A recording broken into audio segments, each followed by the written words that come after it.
There are 4 major aspects that you need to consider when building your Illuvium team. 1. What Illuvials do you want? 2. Leveling up your Illuvials through battle. 3. What affinities your Illuvials have. And 4. What classes they have. In this video, we're going to be talking about 1 and 2, how to catch the Illuvials you want and how to level them up. 3 and 4 affinities and classes will be talked about in this video. When you go out to set on your journey for the first time, you're going to enter into the Illuvium universe and you're going to start encountering with Illuvials. Now, how to catch them is with a thing called shards. Now, we're going to talk about that way more in detail in another video, but basically they're just Pokeballs.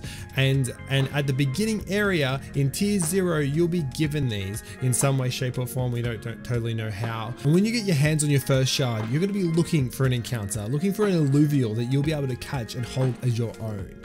Once you do, you will battle them, and you'll be battling them as your own avatar before you even have any Illuvials. And once you defeat them, you will somehow use your shard. I don't know if you'll throw it like a Pokeball or you'll drop it down and it'll do something amazing, but somehow it's going to capture, or at least give you the chance to capture, that Illuvial. And that is how you start to build your team. Now that you've started building your team, you're going to be going out and encountering more Illuvials. And as you do that, you're going to be battling not just with yourself, but with your Illuvials. And as they battle and as you battle, you'll be going up in levels. And levels are needed for a multiple of reasons. In the white paper it says, combat will make them stronger, grow in levels, and develop their power. Once you have collected 3 that have reached their threshold level, you can fuse them together into a single, more powerful creature.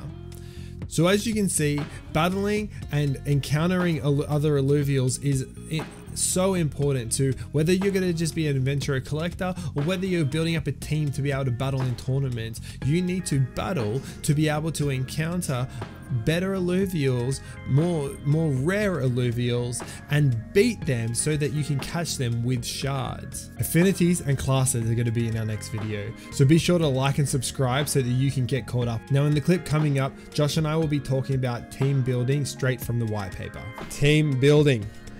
In the immersive environment of this shattered planet, Illuvials phase in and out of existence and will be hard to track, both to hunt and avoid. But when you do, don't expect an easy fight. Once the battle starts, each Illuvial will find an enemy to engage in combat, aided by your in-game character who possesses technology advanced enough to stand firm against these incredibly powerful creatures. That is unique.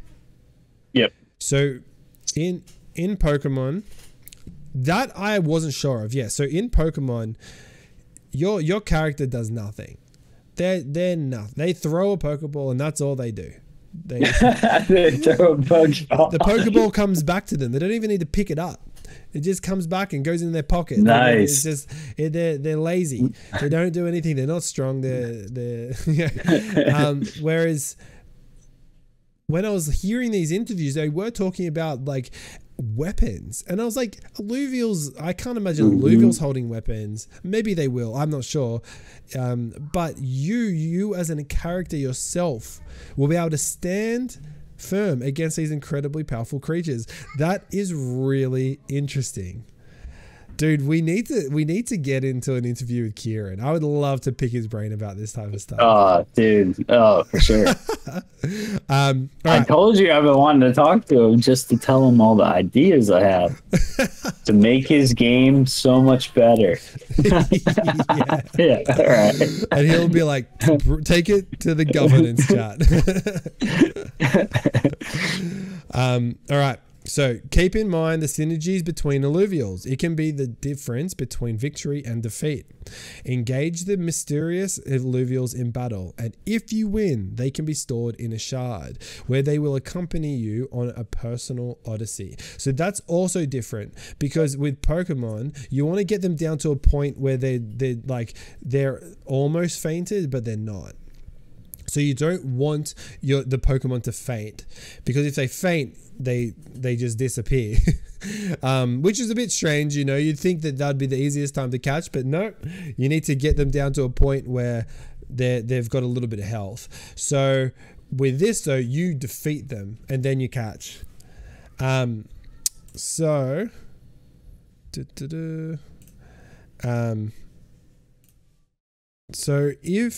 next, if you're dealing with stronger Illuvials, be sure to use a stronger shard.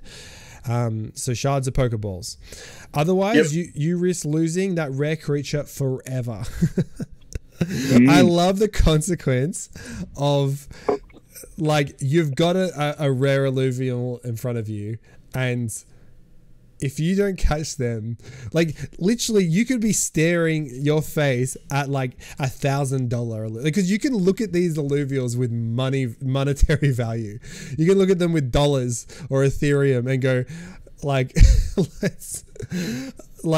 oh my gosh, this, like, you know, you see that he's ready to be caught and be fought. You quickly jump on like the marketplace. You're like, he's worth $1,000. Damn! Oh frick! Like, we gotta catch him. It's just for sure. It's so cool.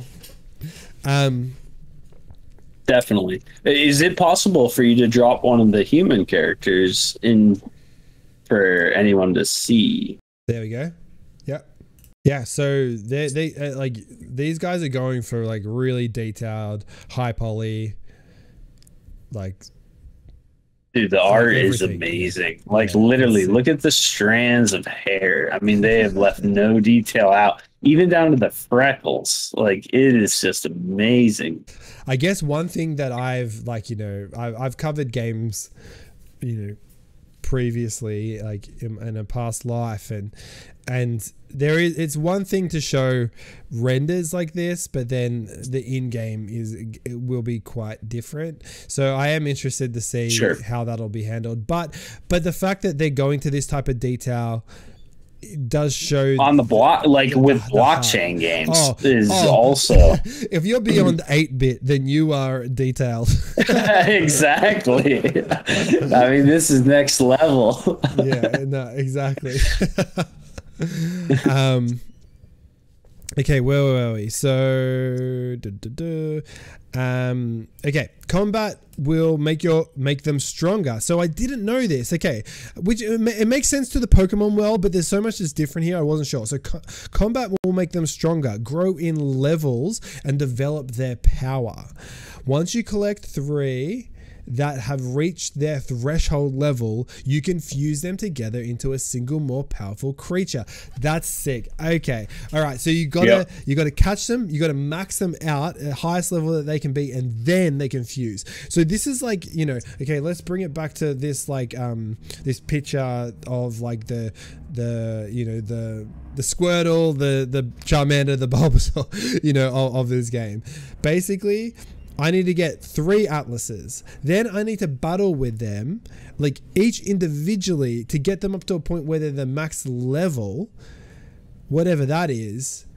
And I don't think it's this one. I think it might be even like the 16 that's over here, because I don't know. I don't know how the levels work, but because I know that these are tiers, because you can also have an Atlas that's a higher, like a tier 5.